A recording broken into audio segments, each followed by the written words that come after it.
Hey, Asheville, North Carolina. My name is Mark. I want to welcome you to the Find Me project and podcast. We really need your help in looking for a missing person. His name is Gabe Crow. Gabe vanished back on January 27th, 2024, and was last seen by law enforcement on Starnes Cove Road and Yosemite Trail. Now, that's in the western part of Asheville, near Spivey Mountain and Deaverview Mountain. 3 months after Gabe disappeared, search and rescue teams performed an extensive search on and around Spivey Mountain, however, did not find a single item related to Gabe. In this episode, we're going to talk about the circumstances around Gabe's disappearance. We're also going to work with our internal team to have a profile completed that will hopefully help us in the search for Gabe. We're going to take a look at both his behavioral and personality characteristics, as well as his pattern of life. Now, hopefully all of the information that we gather will lead us into a live search party, which will be part 2 to this series. Now, there's a few different ways that you can help. The first is by joining our Guardian Angel Task Force. That's our team that searches for missing people by gathering open source intelligence. So if you enjoy that type of thing and you're good with investigations, join our team. We need your help. The second is if you have any information about Gabe's disappearance, submit a tip. Go to our online platform. You have the choice to remain 100% anonymous or self-identify. The link to our online platform is in the show notes. 2 other ways that you can help is by sharing our podcast and any videos. Our podcast is the biggest content platform. You can also like, follow, and subscribe. It does help, especially getting our content in front of people where they might not realize that they have some information that is valuable. And the final way is you can donate, whether it's $5 or $50,000. We are 100% self-funded. So any donation amount really does help, and we are very thankful for any support. With that said, let's go ahead and get started with today's episode. A mission with purpose to find the missing using the power of social networking and cutting-edge technology. We're military veterans, technologists, scuba divers, and relentless seekers. From deep forests to sunken vehicles, from silence to signal, every clue matters. If you've ever felt the call to stand for something greater, this is your moment. This is the Find Me Project. Sometimes the loudest cry is the one you never hear, and the deepest battles are fought alone in silence. Before we begin, I want to take a moment to pray, not just for Gabe, but for every person still waiting to be found. God, we lift up the name of Gabriel Thor Crow. May light be shed where darkness has lingered. May the silence be broken by truth. Strengthen the hearts of those who carried the weight of not knowing. Guide our team, our voices, our searches, and our purpose, so that justice, peace, and resolution can follow wherever we go. And if Gabe can hear us, we're still looking. We're not giving up. Amen.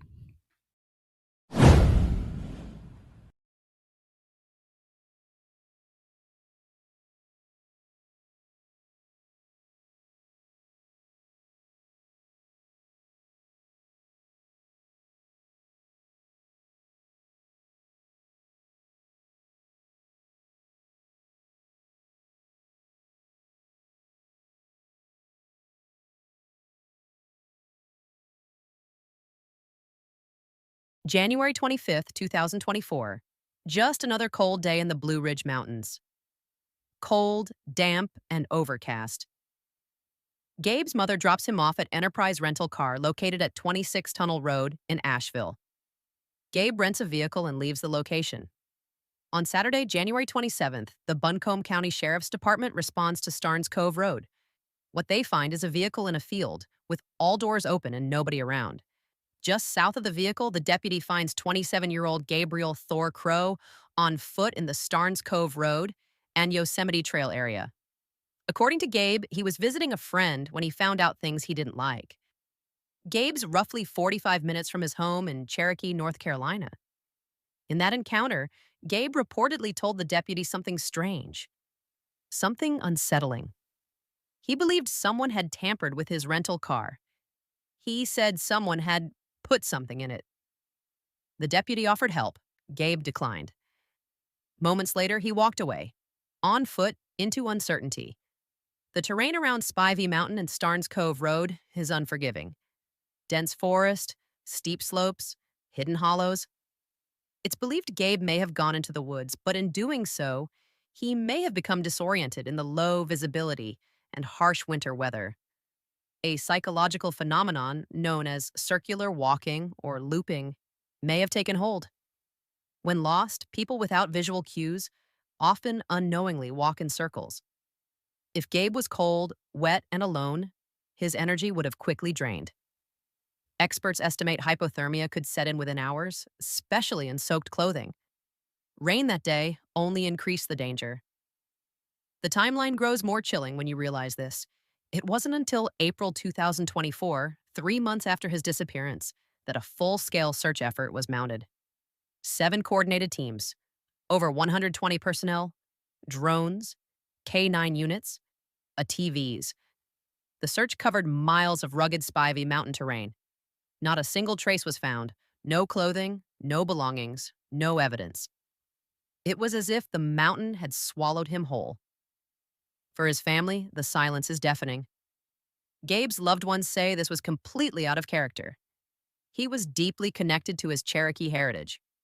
A gifted basket maker, a young man with purpose and pride, not someone who would simply vanish without word. Now, we're taking the next step with help from experts in profiling, terrain analysis, technology, and advanced behavioral modeling. Our team is analyzing every clue, reviewing weather data, psychological patterns, and environmental mapping to narrow the search. All right. Well, I know that was a lot of information, and I hope that everyone found it valuable. Now, this next part is likely what a lot of people are looking forward to. We're going to talk to a forensic profiler. Her name is Melissa. Not only is she a profiler, but she has some experience working cold cases. I can honestly say not only is Melissa just an amazing person, and I'm very excited and humbled to now be able to call her a friend, but she really is an amazing profiler. So she's going to give us her thoughts on Gabe's missing person case. We're then going to review the report that our internal guardian angel team analyzed, where they completed a behavioral and personality profile and pattern of life assessment as well. So let's go ahead and get started with our conversation with Melissa.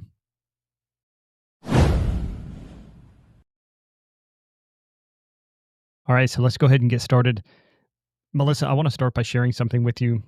I am a true believer that everyone is on a unique path. And I don't think it's a coincidence or random that you and I met and that we connected and that we're here today, right? So I just want to start by saying thank you for taking some time out of your day to review Gabe's missing person case. And I also want to just say thank you for all of the incredible things that you're doing in the space of forensic profiling and working on cold cases. I'm doing my best, but I think it really starts with conversations like this, relationship building, and seeing what we can do together. Especially with the way my mind works, we all have something to contribute, right? To fill those spaces. Wow, well said. So here's how I figured we could move forward. I know we provided you a lot of information, but I think it would be best to do a high level review focusing on the circumstances around Gabe's disappearance. So we were referred this case by a family member and friend of Gabe. And the information that we received identified that 2 days prior to Gabe going missing, on January 25th, his mother dropped him off at Enterprise Car Rental in Asheville, North Carolina. Now, 2 days later, on January 27th, around 12:23, the sheriff's department responded out to Starnes Cove Road in Asheville, North Carolina. We don't know why the sheriff's department responded out. What we do know is that the deputy located a vehicle in a field with all of the doors open and nobody around. Now, the deputy found Gabe a short distance down the road. So he would have found Gabe just south of where the vehicle was located. The deputy spoke with Gabe about his car and asked what was going on. Uh, Gabe stated that he was visiting a friend and found out things he did not like and did not want to be involved with them anymore. Gabe also made a statement to the deputy that he thought someone had put something in his car. Now, the deputy asked Gabe where the keys to the car were located, and Gabe told him that the friend he was visiting had thrown the keys in the field where the car was. Gabe also told the deputy he was trying to get to a gas station. The deputy pointed out the nearest gas station and offered to give him a ride, but Gabe declined that ride and told the deputy that he was okay just to walk. So, a short time period later, the deputy left the area, and that becomes the last known contact for Gabe Crow. He went missing sometime after that. We also know that roughly 3 months, 90 days after Gabe went missing, a extensive search and recovery effort took place on and around Spivey Mountain. However, they did not locate Gabe nor a single item related to Gabe. Now, it is also worth noting that Gabe was actually reported missing the day after the last known contact with the deputy. So he was reported missing on January 28th, 2024. Well, thank you so much for all of that information, and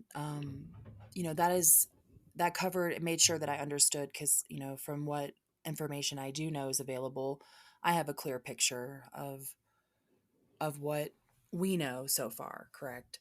And just looking at his photo, because there's just limited. I'm working from a limited standpoint so far, and seeing some of the things that I'm noticing here, because I did look at the location of where that rental was picked up. Was it on Tunnel, I believe? Was Correct. that okay? Just wanted to make sure. Um, because maybe I could tell you maybe my first impressions, if that helps, Yeah, absolutely. and then I can ask some questions if we, as we get to that. But so I started with that. I sat outside of that area, just wondering, why it is that maybe he chose that area specific. I don't know. I haven't looked into and done my own intelligence gathering, right, on my own end. Like, where was he living, and um, why was that more ideal? And then why was the car in the location it was, as the last point where we know he was? Um, and just from what I can tell, looking at his photo, he was a young guy, um, and he didn't seem like somebody that would scare easy just from a photo, right? Um, I think that a lot of what he was dealing with was very situational, fear based, and he was reacting, and his body was reacting as such. Now, it could also be based on what he was told while he was there, not just a perceived threat, but what he was told by a friend, maybe somebody who was at the location, because this could involve multiple people. Um, and if we're just looking for him, we have to also consider who he is, right? Very in depth, his victimology. I think that's when I profile, that's something that's very important to understand what kind of guy he is. So when you sent me what you've sent me that has been generated so far, and by y'all, and it's telling me about his personality and his characteristics, and I need to spend more time on that. But it did seem like this man, he has a moral compass, and that whatever he saw or was told was a situation that he walked into he was not expecting. And I don't think it would be something as simple as, I don't know his history, if he had a criminal history, right? I don't know anything about him at this point.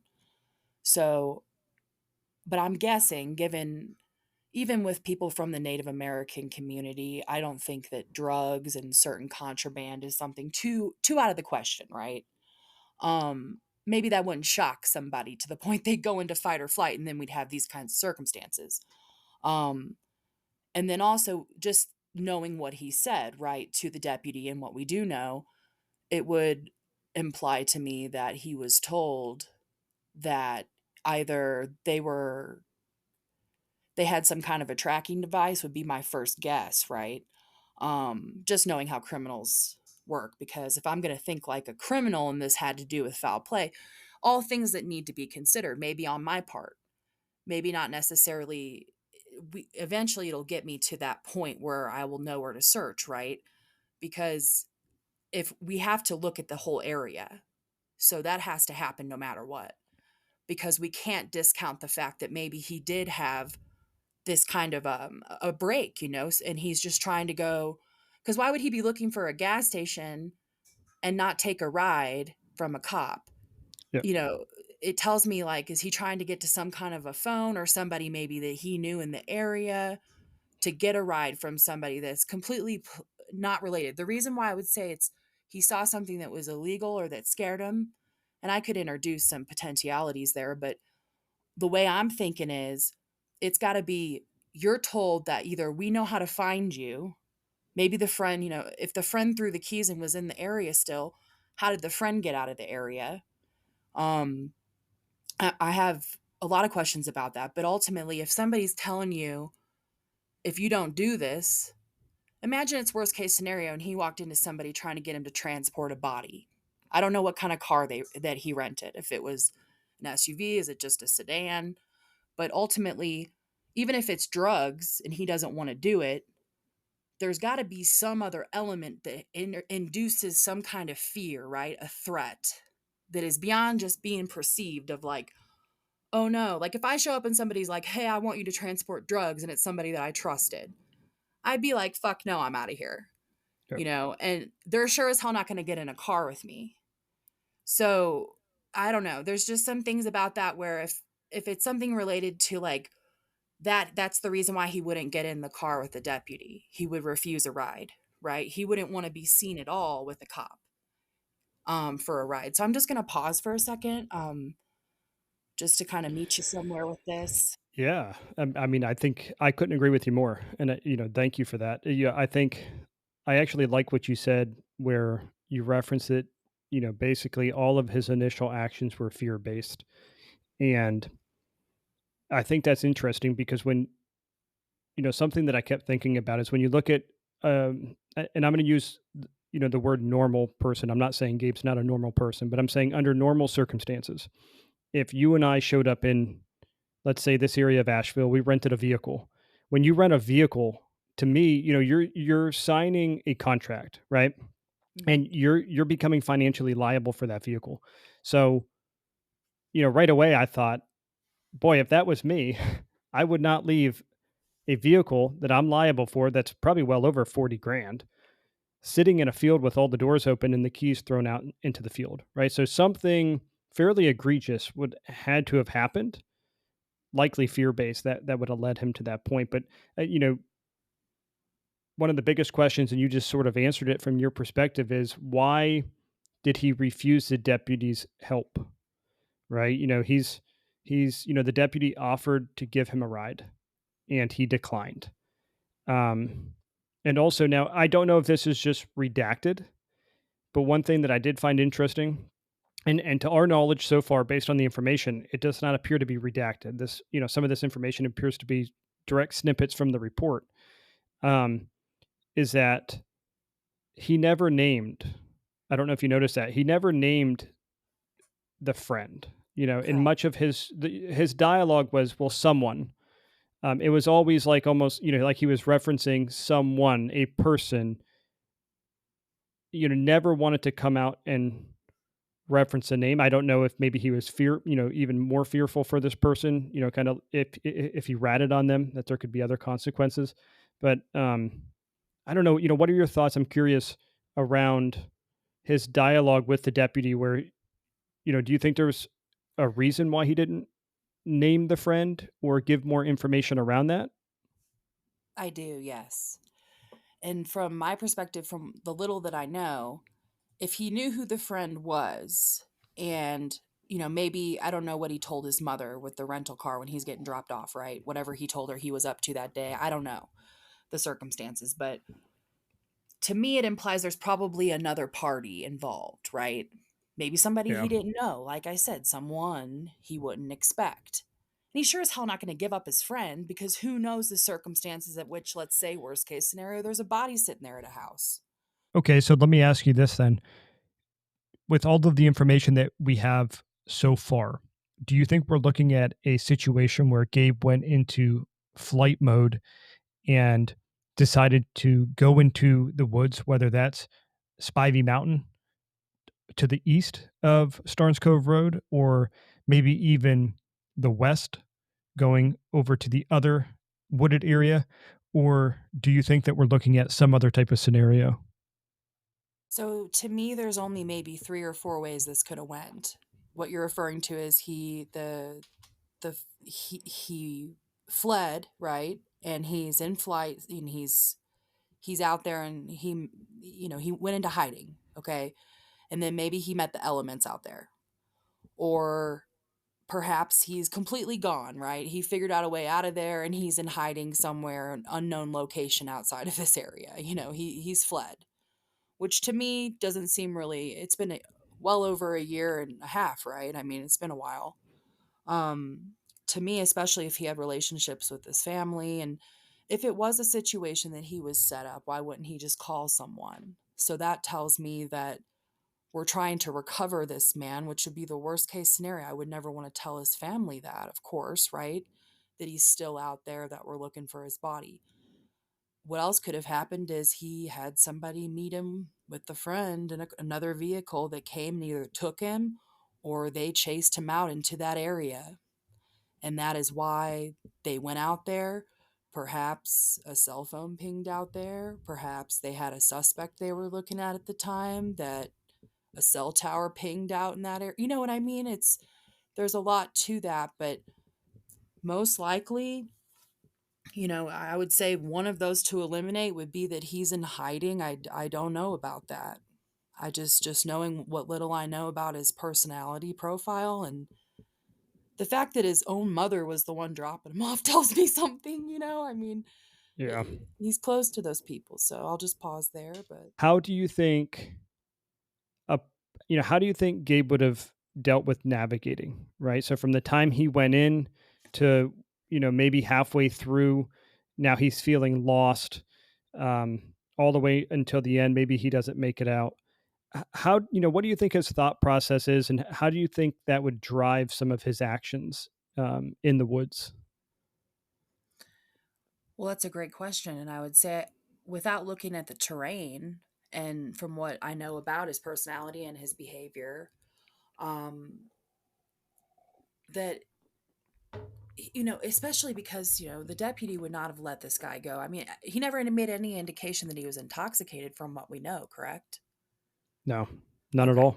And we don't know his history, if he liked to drink or whatever. People are going to be people, but we don't really know his background with that. So I would say that he's probably had all of his faculties outside of being in fight or flight because of stress, trauma, right? The perceived or direct threat. And again, that could be applied here after he's seen the cop. Imagine his mindset if, worst case scenario, it was a criminal thing that he was asked to partake in. And now he's thinking, somebody might have just saw me talking to the cops. Did he have his lights on when he approached him? Things like that, right? Where you could Yeah. have saw it from a distance if you were anyone. And then that would likely increase the paranoia. Or if he had an external threat that was immediate after that, those guys rolled up in a car, right? The other guy, potentially, if there's another party, not just the friend involved. All right. Well, I think this is a good place to end our conversation. I want to sincerely say thank you, Melissa, for taking some time out of your day, reviewing Gabe's missing person case, especially from a forensic profiling perspective. Thank you very much. So, to end, can you think of any final remarks, comments, or questions that you may have? Well, at this time, with the limited amount of information, I think that, like I said, this conversation is a start. And there is a lot more that's unseen here in this situation. Considering that there are so many probabilities, it would be responsible to explore all of those avenues because Gabe deserves the accuracy, his family does. As far as strategy on how to do this, the search and recovery aspects, it's all necessary.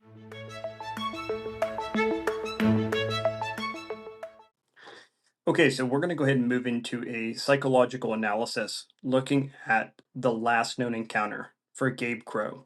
Now, initially, we thought about doing this during part two. However, the more we thought about it, we saw the value in doing this during part one. That way, our Guardian Angel Task Force, the community, the public, anybody listening, where they want to use this profile to help with the search for Gabe Crow, could absolutely use this profile. And we think there's a lot of value here. So that's what we're going to do. If you are listening to this in podcast form, there's certainly going to be a lot more context, right? We're going to likely cut a lot of this out in our video just because it's a lot of information. So certainly be sure to listen to the podcast version of this so you get the full details. Now, all available intelligence suggests that Gabe Crow was in a state of extreme mental and emotional duress during his last known encounter. When the deputy found him on January 27th, Gabe had just fled a situation at a friend's residence that profoundly disturbed him. He told the deputy he learned of things he did not like at his friend's place and was adamant about removing himself from that situation. Such a statement implies shock, moral alarm, or fear. Gabe likely encountered something that violated his values or made him feel unsafe. His immediate reaction was to disassociate and escape. He didn't want to be involved with them anymore, indicating a sense of urgent fear and possible betrayal. The context hints at a fight or flight response in full effect. By the time he met the deputy, Gabe had already chosen flight by abandoning his car and friend. His emotional state was likely a mix of anxiety, fear, and confusion. He had enough composure to converse with the deputy and explain a bit of his predicament, which means he was still somewhat lucid and goal directed. His goal was being to get away from the friend and reach safety. However, under the surface, he was almost certainly highly agitated. The adrenaline from his fight or flight reaction would heighten his alertness by also narrowing his focus to immediate survival needs. In such a state, people often have racing thoughts, a sense of impending danger, and a lower threshold for perceiving threats. In other words, Gabe was on the edge and hyper vigilant. Now, we can infer possible paranoia or a state of extreme suspicion in his mindset. He explicitly voiced suspicion that his car had been tampered with, saying someone had put something in my car. Emotionally, he was likely feeling betrayed if the friend deceived him, fearful for his safety, and urgent about escaping. He also likely felt isolated and unsure whom to trust, evidenced by his actions of declining help. Now, several aspects of Gabe's behavior and language during the interaction with the deputy stand out as key indicators, warranting deeper analysis. Gabe said he had been visiting a friend and found out things he did not like. The phrasing suggests a sudden revelation. The use of did not want to be involved with them anymore implies he may have been involved to some degree up until that discovery. This is a strong linguistic cue that Gabe experienced a rapid reassessment of his situation. Something happened that crossed a personal line, triggering an urgent need to extricate himself. Psychologically, this indicates cognitive crisis. His perception of the friend or situation was shattered by new information, causing internal conflict and a need to resolve it by fleeing. The fact that he verbalized this to the deputy shows it was a forefront concern in his mind, not a trivial detail.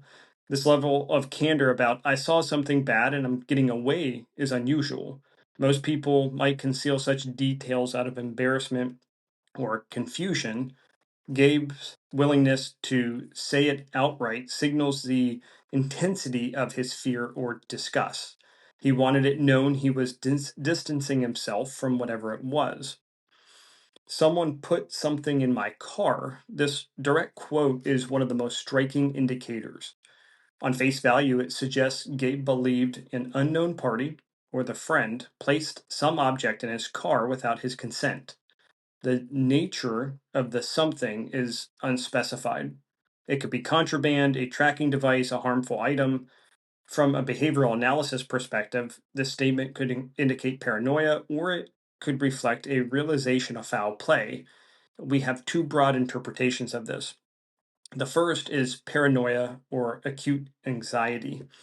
Gabe might have been in such a distressed state that he developed a unique belief. In high stress situations, especially if someone feels betrayed, the mind can jump to conclusions or even mild delusions. The phrasing someone rather than naming his friend could imply a generalized fear as if he felt a they, some undefined adversary, were out to get him. This could be symptomatic of an acute stress reaction or even a psychotic break if he had underlying mental health vulnerabilities. Now, the problem with that theory is we have no known history of Gabe having mental illness, and family described him as a stable, quiet individual. Now, the second interpretation is a realistic suspicion, possible evidence of a crime. It's entirely possible Gabe literally discovered an object placed in his car by the friend, which alarmed him. For example, if the friend was involved in criminal activity, they might have hidden drugs or a weapon in Gabe's rental car, with or without knowledge. Upon realizing this, Gabe would feel used and frightened. It could explain both his statement about his panicked departure. The wording thought someone had put something suggests he wasn't even sure exactly what, only that he sensed he'd been sabotaged or set up. Importantly, Gabe chose to share this detail with the deputy. This indicates he was seeking validation or help about that fear, even as he paradoxically refused other help. A modern profiling view would flag this as a potential clue to motivate if foul play was involved. Gabe might have stumbled into being an unwitting participant in something illegal and then tried to escape it. Now, none of the reports, excuse me, indicate Gabe gave the deputy the friend's name. In recounting the conversation, sources say the friend's name has not been mentioned in any social media posts or interviews.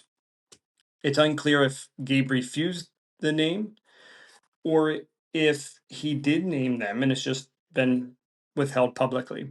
If Gabe did not name the friend to law enforcement, that is behavior worth analyzing. It could mean A, he still harbored some protectiveness or loyalty to the friend, perhaps hoping to avoid getting them in trouble despite what happened, which could occur in a trauma bonded relationship scenario. Or B, he feared naming the friend, as if naming them would paint a target on his back, or he anticipated retaliation. The latter would align with a fearful, hyper vigilant state. He might have thought, if I tell the deputy who it was and somehow that gets back to them, I'll be in even more danger. His indirect references to someone instead of a name creates a sense of an unseen threat in his narrative. This avoidance stands out because it suggests Gabe felt the need for caution even while talking to a uniformed officer, which is telling of his level of fear and possibly confusion.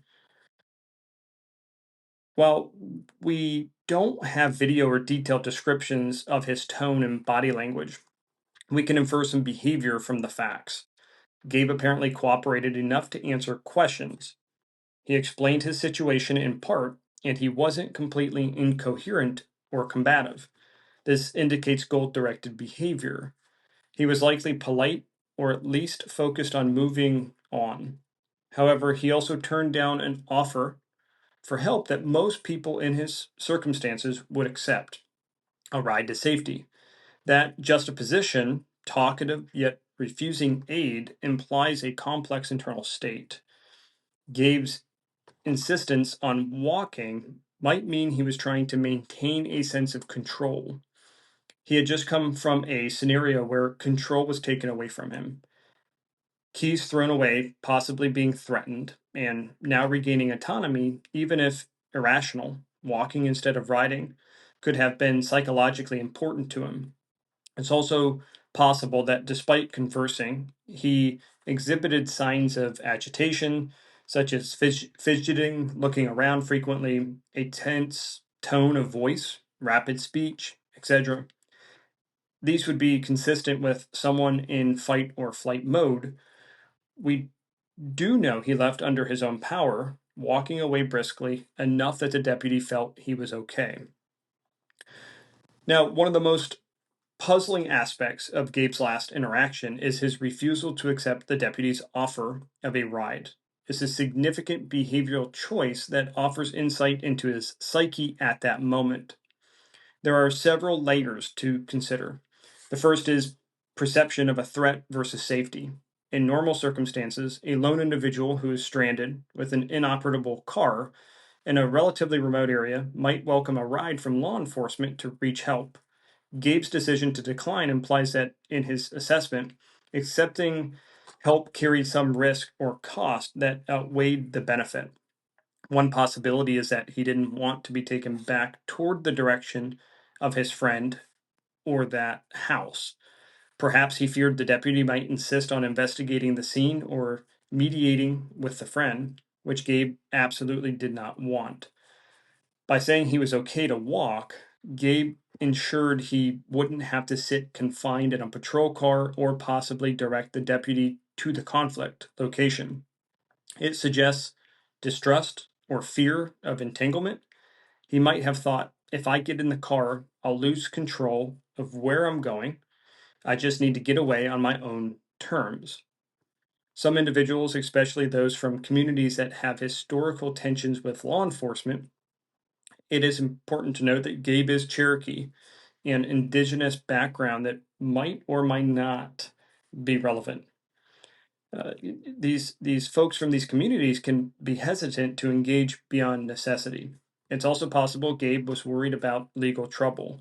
If indeed something was put in his car, such as drugs, perhaps he feared that involving the deputy further could inadvertently indicate or implement him. Even though he was the one who mentioned it, he might have been wary. For instance, if the deputy gave him a ride, would the car be left there? Would other officers search it and find illicit items? Gabe might have calculated that distancing himself quickly was safer. This line of thinking reflects a kind of survival logic under duress. He was prioritizing immediate escape over formally resolving the issue with law enforcement. Now, from a psychological standpoint, someone in a flight mode often has a one track mind. Keep moving, don't get concerned. Accepting a ride could subconsciously feel like a loss of momentum or even a trap. Being stuck in a car, not in control of the route. It's known that the stress response can include a freeze element as well.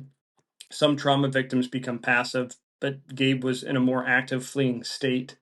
Therefore, maintaining agency, continuing on foot, was probably satisfying an emotional impulse to assert, I'm not stopping.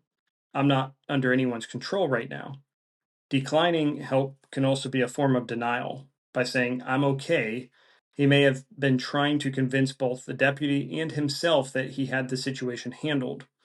This can happen when someone is overwhelmed. They simplify the problem to one they think they can manage. I just need to walk and everything will be fine. Now, we should also consider if Gabe's decision making was impaired by any substances or mental health issues. There's no direct evidence of intoxication in reports. The deputy, being the last to see him, did not note any obvious signs of drug or alcohol influence, which likely would have been reported. So it's more likely his cognition was impaired by acute stress rather than substances. Acute stress, as noted earlier, can hijack rational thinking. Under that amygdala hijack, people often make choices that seem illogical in hindsight, such as rejecting help or not recognizing danger. Gabe's refusal of aid is consistent with someone not fully processing the long-term consequences of his actions. He was narrowing, fixated on immediate concerns, like getting distance, not getting others involved, rather than the big picture. That walking alone could be dangerous. Now, Gabe's refusal signaled a man in crisis who perhaps did not recognize the depth of his peril or who prioritized short term evasion or perceived threats, friends, or legal trouble over longer term safety. It indicates a level of distrust and hyper independence that is common in individuals feeling under siege mentally. For searchers and investigators, this is an important clue. It means that once the deputy left, Gabe was truly on his own, by choice, continuing to operate under the same frightened mindset that caused him to reject assistance. This would directly influence his subsequent behavior. He wouldn't likely seek out other people for help either. Given he turned down a safe ride, he was committed to self reliance in that moment. Now, Gabe's remark about believing someone put something in his car is a pivotal detail that provides a window into his mental state. It could signal paranoia, trauma induced hypervigilance, or a grounded suspicion due to real events. Each interpretation carries different weight in profiling. If this comment were taken as evidence of paranoia, one might think that Gabe was experiencing a break from reality. For instance, if he had untreated mental illness, this could be a delusional thought. However, nothing in Gabe's known history or behavior before that day suggests chronic paranoia. By all accounts, he was a well regarded artisan and not known to act irrationally. Paranoia can also be transient, brought on by extreme stress or substance use. If Gabe had ingested something, whether voluntarily or involuntarily, that day, perhaps drugs at the friend's place, it might trigger paranoid thoughts. But the structured way he explained everything to the deputy, coherently describing a friend, a conflict, keys thrown, argues against a drug induced psychosis or random delusion. His story had an internal logic. It wasn't a disconnected or a bizarre narrative. Thus, pure paranoia seems less likely than an interpretation that his fears had a basis in reality. We need to also consider that Gabe's traumatic discovery at the friend's house put him in a state of hypervigilance, where he interpreted every anomaly as a threat. If, say, he discovered his friend who engaged in crime or was dangerous in some way, Gabe's trust was shattered. In such a psychological state, he might start suspecting everything connected to that person. Perhaps he noticed something off about his car, an unfamiliar bag, or maybe the car was not running correctly and he imagined sabotage. And this became a focal point of his fear. The phrasing, I think someone put something in my car, can be read as Gabe seeking confirmation from the deputy or hoping the deputy might check. This is a trauma response in that he is fixating on a detail that to him symbolizes the danger he's in. Victims of acute trauma often have intrusive thoughts and can sound paranoid even when their core concern is valid.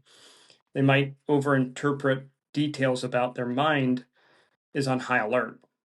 Given the context, trauma induced hypervigilance is a very plausible state. Gabe was essentially looking over his shoulder, and the car itself had become part of the threat in his mind. The most straightforward interpretation is that Gabe was communicating a real suspicion of foul play.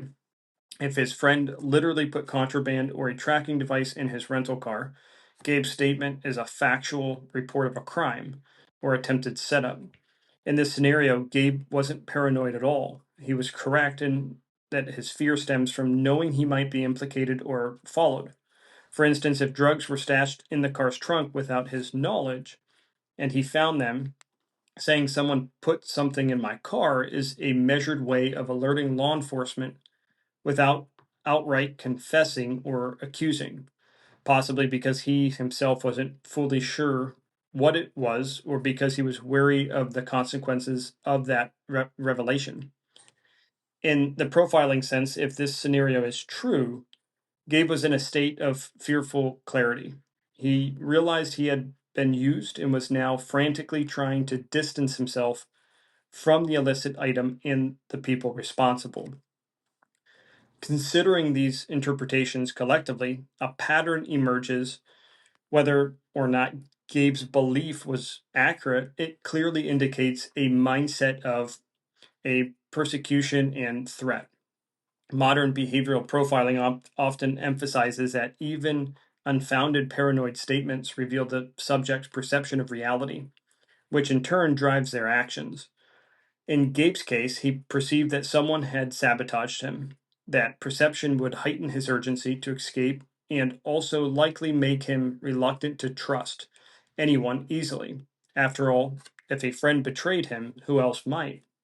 From a psychological perspective, we lean towards the explanation that Gabe's comment was rooted in situational trauma and possibly actual events rather than a random hallucination. It suggests that he was grappling with a scenario that felt conspiratorial, as if individuals he knew were capable of secretly doing him harm. I think the use of someone indicates he might not have been 100% sure who, or he was deliberately obfuscating, but either way, he believed he was potentially being set up. This is vital for understanding subsequent behavior. A person who thinks they are being set up or followed will act more irrationally or erratically and secretively than someone who simply got lost. Gabe's probable mindset was that he needed to get away and perhaps even hide because unseen dangers lurked, whether it was a friend, an associate of the friend, or even the police discovering that something in his car. Gabe's belief about the car suggests he was in a fear-driven cognitive state, possibly experiencing some degree of tunnel vision or perceived threats. Paranoia versus reality in this context might actually both drive similar behaviors, running, hiding, distrustful actions. Therefore, regardless of the truth of the something in the car, the effect on Gabe was to amplify his fight or flight response, fueling the behavior we discuss here next. I think having examined Gabe's psychological and behavioral presentation during the last confirmed sighting, we can see how these factors likely influenced his actions after he left the deputy, specifically how a person in Gabe's state would behave in the dense, cold wilderness and what that means for the search efforts. When Gabe declined the deputy's help and continued on foot down Starnes Cove Road, all the information available has centered around Gabe entering the wilderness alone while under significant psychological strain. The terrain of West Asheville's Starnes Cove Road and Spivey Mountain area is characterized by thick woods, steep ridges and valleys, and sparse residential presence.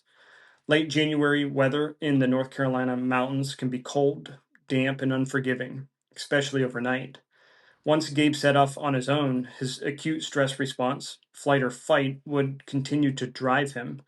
Psychologically, during fight or flight, the body releases adrenaline, also known as epinephrine, and cortisol, which prepare a person to react to danger.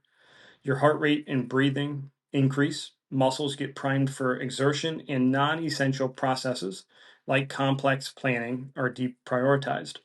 In Gabe's case, this means as he hurried away, he likely had a surplus of nervous energy and could cover ground faster than normal, at least initially. However, the same response also impairs higher reasoning by hijacking the rational part of the brain. In practical terms, someone in Gabe's state is prone to impulsive and not fully thought out actions in the wild. For example, rather than carefully choosing the easiest or safest route, he might impulsively dart into a thicket or scramble up a slope simply because it feels safer in the moment. A classic outcome of such stress is a phenomenon known in the survival circles as irrational flight. This is where lost individuals sometimes run into exhaustion, bypassing obvious shelters or trails due to sheer panic. Now, the terrain and weather add layers to this behavior. The forest in that area would limit visibility and have many obstacles. A calm, rational person might stick to the road or carefully follow a creek downhill. A panicked person, by contrast, might plunge straight into the woods to avoid the road if he feared being followed by a car. Once in the woods, his navigation could become disoriented. Without a clear plan, the twisting geography can mislead someone into moving in circles or getting trapped by cliffs and streams. Under duress, people often lose their sense of direction more easily. The stress can cause confusion and inattention to landmarks. If Gabe left the road seeking cover, every additional minute in the thick forest would compound his disorientation, especially as adrenaline ebbed and fatigue set in. Fight or flight might have kept Gabe from noticing some environmental hazards due to tunnel vision.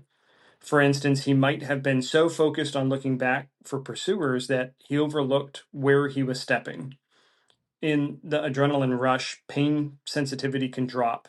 So even if he twisted an ankle or cut himself, he might not fully register it initially. A survival expert note is that within the first 3 seconds, one can step off a cliff if in a panic, meaning panic can lead to fatal missteps almost instantly. While that's a hyperbolic way to emphasize danger, it applies here. Gabe could have stumbled into a creek, fallen down an embankment, or otherwise injured himself early on without proper caution due to the single minded urge to flee. Midday on January 27th, when the deputy saw him, it was likely cool but not extreme, perhaps in the 40s. However, as evening and night came, temperatures could drop to freezing or below. Initially, Gabe's adrenaline and physical exertion would make him feel warm. He might even have been sweating while power walking or running. This can be deceptive because once he stops or slows, that sweat can chill and induce hypothermia faster. People in flight or flight often underestimate environmental threats like cold because their focus is on the perceived immediate threat. In his mind, the friend or someone chasing or the need to escape. Thus, early on, Gabe probably paid little attention to finding shelter or preparing for cold. He was likely banking on reaching a gas station or house before dark. When the reality of weather hits, usually after adrenaline tapers, it might be too late or he might already be too far into the woods. Gabe's state could be described not just as flight or fight, but potentially as flight frenzy. Adrenaline can cause a sort of restless persistence, even if one path is blocked. The person may rapidly change course and keep moving rather than stopping to think. If he encountered a dead end, say dense brush or a steep ravine, instead of calmly backtracking to the road, he might have tried to push through or go around frantically. This is how lost persons often get further off course. They make snap decisions. I'll climb over this ridge. Maybe there's a light on the other side, without a reliable method. Gabe's frantic mindset likely led him away from obvious safety. For instance, if he heard traffic from Smoky Park Highway, a major road nearby, a rational person might head toward the sound. A frightened person might avoid the sound, thinking that's where they'll look for me, or simply not thinking at all about highways, just fixated on a way. Now, let's talk about the impact of psychological distress on movement patterns in the dense woods. Psychological distress, especially acute stress and potential paranoia, has a significant impact on how a person moves through and interacts with their environment. In SAR analysis, one considers typical lost person behavior, and an important factor is that the individual's mental state. Gabe's mental state, as profiled, would influence his movement. A calm, lost hiker might use terrain features to navigate, following a valley downstream, using the sun's position, etc. Gabe, however, was not lost. In the traditional sense, initially, he was escaping. His path dictated more by where he didn't want to go, back toward his friend or any perceived pursuer, rather than where was safest. Distressed individuals often avoid open areas, high points, or anything that makes them feel exposed. Thus, if Starnes Cove Road had intermittent houses or open fields, he might have cut into the woods to stay out of sight. This means instead of linear path of the road, which would eventually have led him to a known intersection and likely a gas station, his route could have become nonlinear, zigzagging, circling obstacles, possibly even doubling back unintentionally. People under great stress can literally become disoriented to the point of walking in circles at night, especially in uniform forest where every direction looks the same in the dark. If Gabe truly feared someone was following him, he might have taken measures to avoid being heard or seen. Ironically, though, in heavy brush at night, moving quietly and carefully is very hard, especially if one is panicked. He may have tried to, for example, move uphill or onto ridgelines at times, thinking he could watch below for headlights or flashlights. If known, it's known in SAR statistics that individuals, particularly adults, sometimes go uphill when lost, contrary to the intuitive idea of going downhill. One reason is to orientate themselves, or in some cases, to avoid imagined threats at lower elevations. Gabe might have thought staying high on the mountain or deep in the woods kept him safer from being caught. This avoidance behavior, unfortunately, would place him in more treacherous terrain, steeper slopes, farther from any roads or houses. In extreme fear, some individuals will actually hide from rescuers, especially if they have paranoia or feel they cannot trust anyone. There are reports in SAR literature where lost people not responding to searchers' calls or even actively concealing themselves because they're afraid or embarrassed. In Gabe's case, by the time search teams were deployed, likely not until he was reported missing on January 28th or a bit later, it's possible he was already incapacitated. However, earlier, if any locals had been out looking or calling his name, his distress might have led him to stay quiet. This is critical for search operations. Gabe's psychological profile suggests he wouldn't make himself easy to find. He wasn't logically trying to get rescued. He was trying to save himself on his own terms, at least initially. Stress can narrow one's thinking to short term survival. I just need to run. I just need to hide. I just need to find water somewhere. It impairs the ability to make a plan. In a dense forest, a person needs to decide, do I stay put or keep moving? Do I signal for help or remain silent? Do I use daylight to find a route or gather materials to stay warm? Gabe's likely mental state would bias him toward keep moving at all costs during daylight, and by the time darkness fell, he may have had no coherent plan. If he had no flashlight, which we have no indication he did, moving at night in the woods is perilous. But a distressed person might continue to stumble in the dark out of desperation rather than safely hunkering down. Or he might oscillate, start to rest, then hear something and bolt again. This start stop erratic movement can make search efforts difficult. It broadens the possible area he could have covered.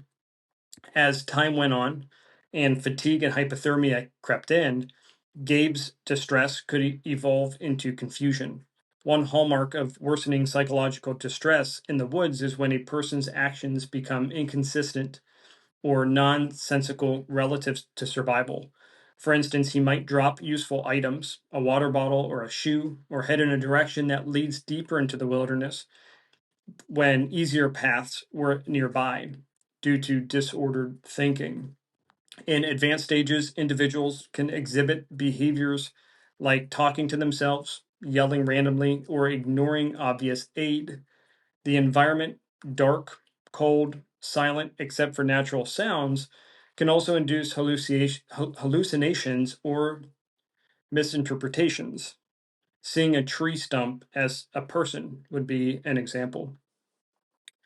Now, what we're going to look at next is the most likely timeline of mental and physical decline. Combining the elements identified so far, we can paint a probable timeline of Gabe's mental and physical decline from the moment he parted ways with the deputy. Early afternoon on January 27th, shortly after 12:30 p.m., Gabe is last seen by the deputy walking on Starnes Cove Road. He is highly alert and pumped with adrenaline. Mentally, he's focused on getting away from the location of danger. Physically, he's likely moving quickly and feels strong due to the adrenaline. At this time, he likely believes he can reach his goal, a gas station, on foot. There might be lingering indecision about whether he did the right thing. He just refused help, but he's overriding that with determination. Environmental threat from weather is now minimal. He's probably a bit warm from exertion and not noticing the chill. Mid-afternoon on January 27th, approximately sometime between 1:30 and 3:30 p.m. If he stayed on the road initially, he might have made significant distance. However, let's assume, given his fear, he diverted off the road within the first hour. During this period, he's covering ground erratically. His mental state is anxious, occasionally looking back or listening for pursuers. Each passing hour without incident from behind might slightly lessen his paranoia about being followed, but increase his concern about being lost. Physically, after a couple hours of near jogging through hills, he'll become tired. He might start feeling the strain, breathing hard, and muscle aching. He probably hasn't eaten since morning. Speculation, but likely as it was midday when he was found by the deputy, and stress hormones suppress hunger anyway. Thirst might start. Exertion causes dehydration plus stress. If he finds a stream, he might drink, but also might not want to stop long. Around late afternoon, he might have to decide either try to find his way out, which way, or consider hunkering down somewhere if unsure. Given his panic mindset, he likely chooses to press on, possibly changing direction, seeking lower ground as fatigue mounts. Now, evening time on January 27th, sometime between 5:30 and 7 o'clock p.m., sunset in late January in North Carolina is around 5:50 p.m. As darkness falls, Gabe's situation becomes more precarious. Mentally, the reality of being lost likely sets in fully here. He may attempt something like climbing a ridge to spot lights, or conversely, he might descend hoping to find a road. If he had a phone with a flashlight, he might use it, though there's no report of phone contact. Physically, he's exhausted and cold by now. As the temperatures drop with the sun, he starts shivering. This is when mild hypothermia could begin. His mental state may fluctuate with bouts of panic, I'm never getting out, and bouts of attempted rationality, such as calm down, maybe follow that creek. However, navigation in the dark is guesswork. Likely he keeps moving at intervals to stay warm, but each move might be a random direction. Fear might still drive him to avoid open areas or noises. For example, if he hears a dog bark or car on a distant road, he might shy away thinking it's people, friend, or even just strangers. At this stage, psychological distress is high, but oriented towards survival rather than the original threat. Now, late on January 27th, sometime between 9 p.m. and midnight, assuming Gabe has not stumbled upon any help, his physical condition is deteriorating. He's possibly wet from sweat or crossing a creek, which accelerates heat loss. Shivering is intense initially, but could lessen if his core temp drops into moderate hypothermia range, which is typically below 95 degrees Fahrenheit. His thinking is increasingly foggy. He might have periods of confusion where he forgets why he's in the woods or where he imagines hearing voices. Emotionally, this could be a time of despair and loneliness. He may think about his family, regret leaving the deputy, or conversely, still be so frightened that he doesn't even consider that as an option. If he finds any sort of partial shelter, like a rock overhang or thick evergreen trees, he might huddle there for a while, which at least blocks wind. However, staying still will let hypothermia worsen. If he dozes off, even briefly, that's very dangerous because the body temperature can drop rapidly. Given his likely level of exhaustion, he might indeed have short bouts of sleep or blacking out toward midnight. Each time he awakens or comes to, he'll feel even more colder and more pain. Now, early morning on January 28th, sometime pre dawn, 1 a.m. to 6 a.m., this is typically the coldest part of the night, just before dawn. If Gabe is still exposed in the wilderness at this time, he is in critical condition. It's likely his body temperature would have fallen into moderate hypothermia by now. Mentally, he could be experiencing hallucinations or reduced will to continue. Victims at this stage sometimes exhibit irrational calm or converse with imaginary people.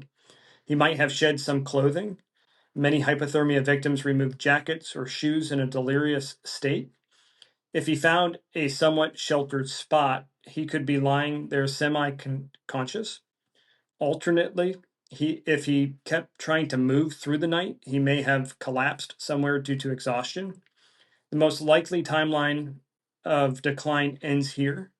By dawn of January 28th, without rescue or shelter, Gabe's body may no longer sustain consciousness. If still alive at sunrise, he'd be severely hypothermic, which can mimic death to outside observers as pulse breathing slow drastically. The next few hours would determine survival. Hypothermia victims can survive into a second day if the weather warms and they stay dry, but it's a narrow chance. Unfortunately, January mornings are still frigid, and if it rained or snowed, his odds drop further. Now, daylight on January 28th, if let's say Gabe somehow made it to daylight, he might be in a stupor. There have been cases of hypothermic individuals rewarming a bit with the morning sun and regaining some function, only to crash again if they attempt to move. It's conceivable, though not likely given conditions, that he could have staggered a bit further on January 28th during daylight in a last ditch effort. However, since he was reported missing on January 28th, that suggests nobody had heard from him by then, reinforcing that he had never made it to contact anyone. So I'm losing my voice. All right, you come do the reading.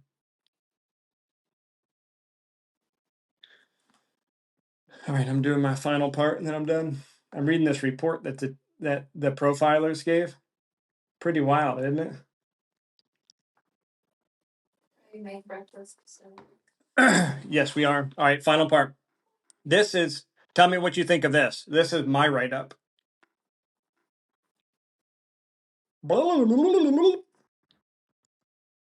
Go. All right, so what I want to talk about next, and this is going to close out part one, is what's called behavioral directed searching.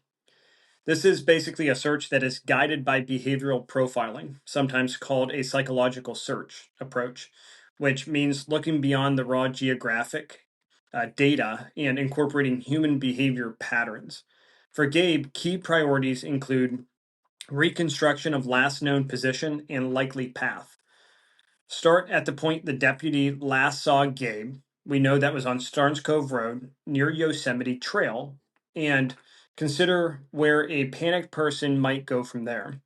It's likely he continued along the road initially, since the deputy watched him walking away. The search should cover the road beyond that point up to where a gas station or houses would be. If he never made it that far, one must assume he diverted. Based on his fear, he may have taken a side path or gone into the woods within a short time after the deputy left to avoid being seen by anyone else.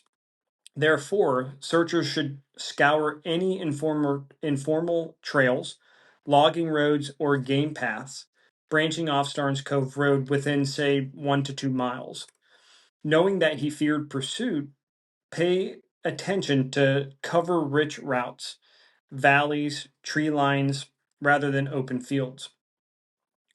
When we look at the likely distance traveled, a young male in a panic can cover a lot of ground initially, possibly a few miles in a few hours, but then they may slow greatly. Studies of lost persons' behavior indicate that many lost individuals are found within a radius of 2 to 3 miles of last seen point, but some in high anxiety states or chasing a false hope can go much farther. For Gabe, consider a radius of at least 3 to 5 miles from the last seen location, focusing on the difficult terrain within that circle. Remember that by night, he was probably moving fast. So at the far end, that radius might have been reached by early evening, and then he might have hunkered or collapsed somewhere. Focusing on terrain traps and shelters, a behavioral search pays special attention to terrain traps, places a person might unintentionally end up due to the terrain or fatigue.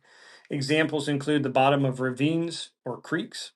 If he kept going downhill, he could be near water or natural bowls on the mountainside where travel becomes circular. Also, we need to check thickets or clusters of vegetation where someone might crawl into for warmth. For instance, often areas called laurel hills. In Appalachia area, people will sometimes crawl into them to get out of the wind. Searchers should thoroughly probe these spots, as a person in a hypothermic stupor might be curled in a ball outside of direct line of sight. Additionally, any rock outcroppings or small caves should be examined. Even if he didn't consciously seek shelter, he might have drifted towards the features that break the wind.